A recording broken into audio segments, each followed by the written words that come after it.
Hello student, Anupriya and welcome to my YouTube channel. तो आइए देखते हैं सीटेट में जो प्रीवियस ईयर के क्वेश्चन साइंस के हैं उसको देखते हैं। पहले उसमें क्या क्या आ रहा है, पहले क्या पूछा है उसके बारे में, और कुछ न्यू क्वेश्चन को भी डिस्कस करेंगे हम। तो आइए सबसे पहला क्वेश्चन के बारे में देखते हैं। ठीक है, हम हमारे चारों ओर जिन दिशाओं से घिरे हैं, हम जो चारों ओर जिन दिशाओं से घिरे हैं, ठीक है, उन्हें उनका योग्य क्या कहलाता है। तो सारी मान लीजिए कि ये जो पर्यावरण हो गया, इसी के बीच में न रहते हम, ठीक है, ये जो हो गया इसका योग्य हो गया, ये सारे मिलके क्या हो गए, पर्यावरण हो गए। ठीक है, तो इसका सही आंसर क्या हो गया, पर्यावरण हो गया। अब दूसरी क्वेश्चन की ओर बढ़ते हैं। दूसरी क्वेश्चन कह रहा है हमारा, वैश्विक पर्यावरण के लिए पर्यावरण के लिए सर्वाधिक महत्वपूर्ण वन है। तो देखिए फर्स्ट ऑप्शन कह रहा है मानसूनी वन है, उष्णकटिबंधीय वर्षा वन है, तीसरा कह रहा है शीतोष्ण कटिबंधीय वन है, और चौथा कह रहा है भूमध्य सागरीय वन है। तो इसमें देखिए चारों ऑप्शन में क्या सही होगा, तो चारों ऑप्शन में सबसे कौन सा सही होगा, तो ये बी नंबर सही आंसर हो जाएगा, उसमें कटिबंधीय वर्षा वन हो जाएगा। ठीक है, वैश्विक पर्यावरण के लिए मेरे प्यारे साथियों मैंने क्या बताया, वैश्विक पर्यावरण के लिए सर्वाधिक महत्वपूर्ण वन कौन सा है, तो ये हो जाएगा हमारा उसमें उष्णकटिबंधीय वर्षा वन हो जाएगा। आइए तीसरा क्वेश्चन की ओर बढ़ते हैं। देखिए तीसरा क्वेश्चन हमारा क्या कह रहा है कि खनिजों के पर्यावरण पर प्रभाव है। जो खनिज है, खनिजों के पर्यावरण पर क्या प्रभाव है, तो देखिए खनिजों के पर्यावरण पर क्या भी प्रभाव है। फर्स्ट ऑप्शन कह रहा है मानव स्वास्थ्य पर प्रभाव, ठीक है, दूसरा धूल से प्रदूषण, तीसरा कह रहा है भूसंखलन में वृद्धि, और चौथा कह रहा है उपयुक्त सभी। तो ये इसका सही आंसर हो जाएगा उपयुक्त सही। ठीक है, चौथे क्वेश्चन की ओर बढ़ते हैं। चौथा क्वेश्चन हमारे प्यारे साथियों चौथा क्वेश्चन कह रहा है कि खनिजों का उपयोग होता है। ठीक है, खनिजों का उपयोग कहाँ होता है, तो देखिए औषधि में होता है। पहला ऑप्शन कह रहा है कि औषधि में होता है, दूसरा कह रहा है मेरे प्यारे साथियों कि भोजन में होता है, तीसरा कह रहा है कि भवन निर्माण में होता है, और चौथा डी ऑप्शन हमारा दिया हुआ है उपयुक्त सभी में होता है। तो आप लोग भी जान, जो खनिज जो होते हैं, खनिजों का उपयोग जो होता है औषधि में भी होता है, भोजन में भी होता है, भवन निर्माण में भी होता है, उपयुक्त सभी में होता है। आइए चौथे क्वेश्चन की ओर बढ़ते हैं। पर्यावरण उन बाहरी दिशाओं और प्रभावों का योग्य है, ठीक है, योग है जो पृथ्वी तल पर जीवों के विकास चक्र को प्रभावित करता है। ठीक है, तो देखिए यह कथन जो है किसके द्वारा दिया गया है, तो देखिए ये कथन जो है हमारा निकोलस के द्वारा दिया गया है। ठीक है, 6 नंबर क्वेश्चन की ओर बढ़ते हैं। तो मेरे प्यारे साथियों 6 नंबर क्वेश्चन कह रहा है पर्यावरण एक वाम शक्ति है जो हमें प्रभावित करती है। यह कथन किसके द्वारा दिया गया है, ये कथन जो है हमारा J.S. रास के द्वारा दिया गया। तो देखिए इसको याद रखिएगा, ज़्यादा इंपॉर्टेंट है। 7वें क्वेश्चन की ओर बढ़ते हैं। 7 नंबर क्वेश्चन देखिए क्या कह रहा है। 7 नंबर क्वेश्चन कह रहा है विश्व में पर्यावरण जागरूकता दिवस मतलब जागरूकता शुरुआत की थी, किसने की थी, कह रहा है कि विश्व में पर्यावरण जागरूकता का शुरुआत की थी, किसने की थी। तो फर्स्ट ऑप्शन दिया हुआ है मेरे प्यारे साथियों विलियम हवेट, दूसरा बी नंबर ऑप्शन दिया है टांसले दिए थे, और सी ओडम, और डी नंबर ऑप्शन दिया है इनमें से कोई नहीं। तो फर्स्ट ऑप्शन हमारा सही हो जाएगा, विलियम हवेट ने दिए हुए थे। अब ये भी पूछ सकता है कि विश्व पर्यावरण जो दिवस है वो कब मनाया जाता है, तो ये मनाया जाता है हमारा 5 जून को। कब मनाया जाता है, 5 जून को मनाया जाता है। ये भी क्वेश्चन पूछ सकता है कि सबसे पहले कब मनाया गया था, तो 1974 को मनाया गया था, 1974 में मनाया गया था फर्स्ट बार। ठीक है, अब देखिए 8 नंबर क्वेश्चन की ओर बढ़ते हैं। 8 नंबर क्वेश्चन क्या कह रहा है, 8 नंबर क्वेश्चन कह रहा है मेरे प्यारे साथी पर्यावरण का जैविक कारक है।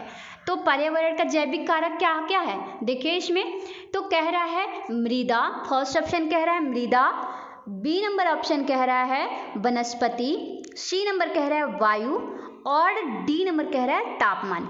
तो पर्यावरण का आप लोग तो पहले से भी जानते हैं कि पर्यावरण का जैविक कारक जो है वो क्या है, वनस्पति है। तो बी नंबर हमारा ऑप्शन क्या हो जाएगा, सही हो जाएगा मेरे प्यारे साथियों। 9 नंबर क्वेश्चन कह रहा है मेरे प्यारे साथियों कि पर्यावरण पर अधिकार है, ठीक है, जो हम पर्यावरण में जो रहते हैं हम, उस पे किसका अधिकार होता है, तो इस पे अधिकार होता है, सिंपल सा क्वेश्चन है, बहुत सिंपल क्वेश्चन है, ये जो है मानव का अधिकार होता है, ठीक है।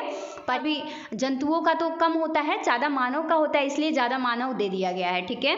अब देखिए क्वेश्चन क्या है, 10 नंबर कह रहा है, क्वेश्चन क्या कह रहा है, पर्यावरण में सम्मिलित है, ठीक है, पर्यावरण में क्या क्या सम्मिलित है इसको देखते हैं। तो पर्यावरण में फर्स्ट ऑप्शन दिया है जलमंडल, तो जो पर्यावरण है जहाँ हम रहते हैं वहाँ जल भी होता है, आप लोग भी जानते हैं, और फिर वायु भी होता है, स्थल भी होता है, मतलब जहाँ हम रहते हैं वहाँ जल रहता है, ठीक है, वायु भी है और स्थल भी है, मतलब जमीन भी है, ठीक है। तो ये क्वेश्चन, इसका आंसर पर्यावरण में सम्मिलित क्या क्या चीजें, उपयुक्त सभी है, ठीक है मेरे प्यारे साथियों। ये प्रीवियस ईयर्स के कुछ क्वेश्चन है, ठीक है। आशा करती हूँ ये लोगों को बहुत अच्छा लगेगा, और अच्छा लगे तो इस चैनल को सब्सक्राइब कर लीजिएगा, ताकि अगली वीडियो जब भी हमारी आए तो आपको सबसे पहले आपको नोटिफिकेशन आ जाए, ठीक है। आगे क्वेश्चन की बढ़ते हो, आगे क्वेश्चन की ओर बढ़ते हैं, तो 11 नंबर क्वेश्चन की ओर बढ़ते हैं। 11 नंबर क्वेश्चन कह रहा है पर्यावरण का तत्व है, पर्यावरण का तत्व है। तो आप बताइए, अभी मैंने इसके पहले क्वेश्चन इसका करवाया था, ठीक है। तो पर्यावरण का तत्व सम्मिलित है या तत्व है, वैसे ही समझ लीजिए। तो पर्यावरण का तत्व है बाबू, ये है जल, वायु, मिट्टी, सब्जी। तो मेरे प्यारे साथियों, इसका अगर आप जहाँ रहते हैं वहाँ जल है, मैंने बताया था, वायु भी है, मिट्टी भी है, तो ये जो क्वेश्चन हो जाएगा, क्वेश्चन का सही आंसर हो जाएगा वो डी नंबर हो जाएगा, मतलब सभी हो जाएगा, क्योंकि पर्यावरण में जहाँ हम रहते हैं वहाँ जल होता है, वायु होती है और मिट्टी होते हैं, ठीक है। तो इसका सही ऑप्शन हो जाएगा सभी। अब देखिए 12 नंबर की ओर बढ़ते हैं। 12 नंबर हमारा कह रहा है मेरे प्यारे साथियों, 12 नंबर कह रहा है कि पर्यावरण अध्ययन की प्रकृति है, ठीक है। तो पर्यावरण की अध्ययन की प्रकृति है, तो देखिए एकल अनुशासनिक, ठीक है, दूसरा कह रहा है बहु अनुशासनिक, और तीसरा ऑप्शन कह रहा है संकुचित, और डी नंबर ऑप्शन कह रहा है इनमें से कोई नहीं। तो इसका सेकेंड ऑप्शन हो जाएगा बहुशासनिक, ठीक है। अब बढ़ते हैं 30 नंबर क्वेश्चन की ओर, ठीक है मेरे प्यारे साथियों। 30 नंबर क्वेश्चन ज़्यादा महत्वपूर्ण है, ठीक है, ज़्यादा इंपॉर्टेंट है, इसको याद रखिएगा। देखिए 30 नंबर क्वेश्चन कह रहा है रंग, पर्यावरण और स्वास्थ्य पर्यावरणीय शिक्षा की एक प्रमुख विधि है जो आधारित है, किस पे आधारित है, प्रदर्शनी पे आधारित है, ठीक है मेरे प्यारे साथियों, इसको ज़्यादा याद रखिएगा। ये कहाँ आधारित है, प्रदर्शनी में, ठीक है, ये प्रदर्शनी पर आधारित है। अब आगे बढ़ते हैं 40 नंबर क्वेश्चन की ओर बढ़ते हैं।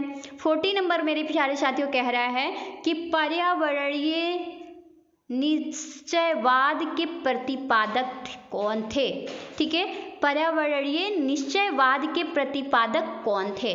तो फर्स्ट ऑप्शन इसमें दिया है कार्ल श्रीटर, और बी नंबर ऑप्शन कह रहा है ग्रिफिथ ट्रेलर, और सी नंबर कह रहा है डेविस, और डी नंबर ऑप्शन है हमारा इनमें से कोई नहीं। तो फर्स्ट ऑप्शन हमारा हो जाएगा कार्ल्स रिटर्स, क्या हो जाएगा, कार्ल्स रिटर्स हो जाएगा। आइए 50 नंबर क्वेश्चन की ओर बढ़ते हैं मेरे प्यारे साथियों। आशा करती हूँ ये वीडियो आप लोगों को बहुत अच्छी लग रही होगी, ठीक है। तो आइए आगे बढ़ते हैं। 50 नंबर क्वेश्चन मेरे प्यारे साथियों कह रहा है भारत में धारणीय विकास के दृष्टिकोण से विद्युत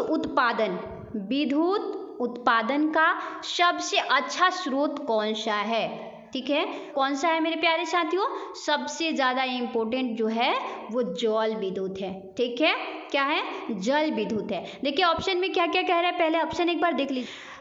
कह रहा है 60 नंबर क्वेश्चन दूरदर्शन, रेडियो, नाटक, कवि गोष्ठियों एवं सिनेमा द्वारा दी गई दी जाने वाली पर्यावरणीय शिक्षा को कहते हैं। ठीक है, दूरदर्शन, रेडियो, नाटक, कवि गोष्ठी और सिनेमा द्वारा दी गई जो शिक्षा होती है उसको क्या कहा जाता है?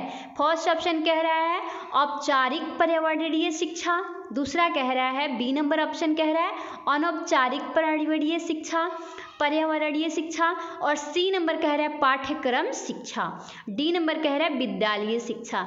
तो देखिए जो हम लोग सिंपल सा है कि अगर हम लोग टीवी और रेडियो ये सारी चीज़ों से हम लोग शिक्षा लेते हैं तो उसको कहा जाता है अनौपचारिक पर्यावरणीय शिक्षा। अब आगे बढ़ते हैं 70 नंबर क्वेश्चन की ओर। देखिए 70 नंबर क्वेश्चन कह रहा है हमारा कि प्रभावकारी दशाओं का वह संपूर्ण योग जिसमें जीव रहते हैं, क्या रहते हैं? जीव रहते हैं, वह कहलाता है, क्या कहलाता है मेरे प्यारे साथियों? वायुमंडल, जयमंडल, पर्यावरण, इसमें से क्या कहलाता है? तो इसमें से कहलाता है पर्यावरण। ठीक है, ठीक है। 80 नंबर क्वेश्चन की ओर बढ़ते हैं। 80 नंबर क्वेश्चन हमारा कह रहा है कि पर्यावरण के घटकों में आप किसे शामिल करेंगे? ठीक है, पर्यावरण के घटक में आप किसे शामिल करेंगे? जल को शामिल करेंगे, वायु को शामिल करेंगे, मिट्टी को शामिल करेंगे।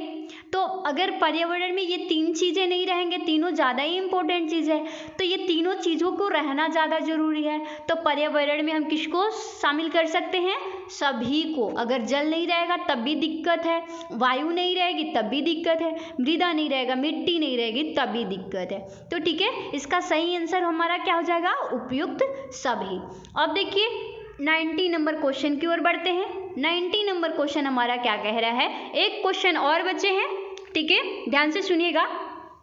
कह रहा है कि पर्यावरण के प्रमुख कारकों में निम्नलिखित में से कौन सा कारक सम्मिलित है? ठीक है, तो देखिए जलवायु, भौगोलिक स्थिति, और सी नंबर है वनस्पति, और डी नंबर है उपयुक्त सभी।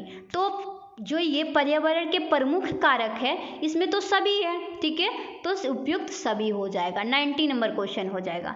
ठीक है, अब मेरे प्यारे साथियों 20 नंबर क्वेश्चन की ओर बढ़ते हैं। 20 नंबर हमारा क्वेश्चन कह रहा है, लास्ट है, कह रहा है कि भौगोलिक अध्ययन में कितने प्रकार के पर्यावरण शामिल हैं? भौगोलिक अध्ययन जो है उसमें कितने प्रकार के पर्यावरण शामिल है? तो देखिए मेरे प्यारे साथियों हो जाएगा 2 प्रकार की। आशा करती हूँ ये वीडियो बहुत अच्छी लगी होगी आप लोगों को। अगर वीडियो अच्छी लगी हो तो आप इसको सब्सक्राइब कर लीजिएगा, और हमारे यूट्यूब चैनल को आपको मेरे यूट्यूब चैनल से आपको नोटिफिकेशन इससे जाती रहेगी। ठीक है, और ये जो है सीटेट के लिए है, और इस चैनल पे आप लोग को सीटेट का हर साइंस में जो भी क्वेश्चन आते हैं प्रीवियस ईयर्स का, उस सारे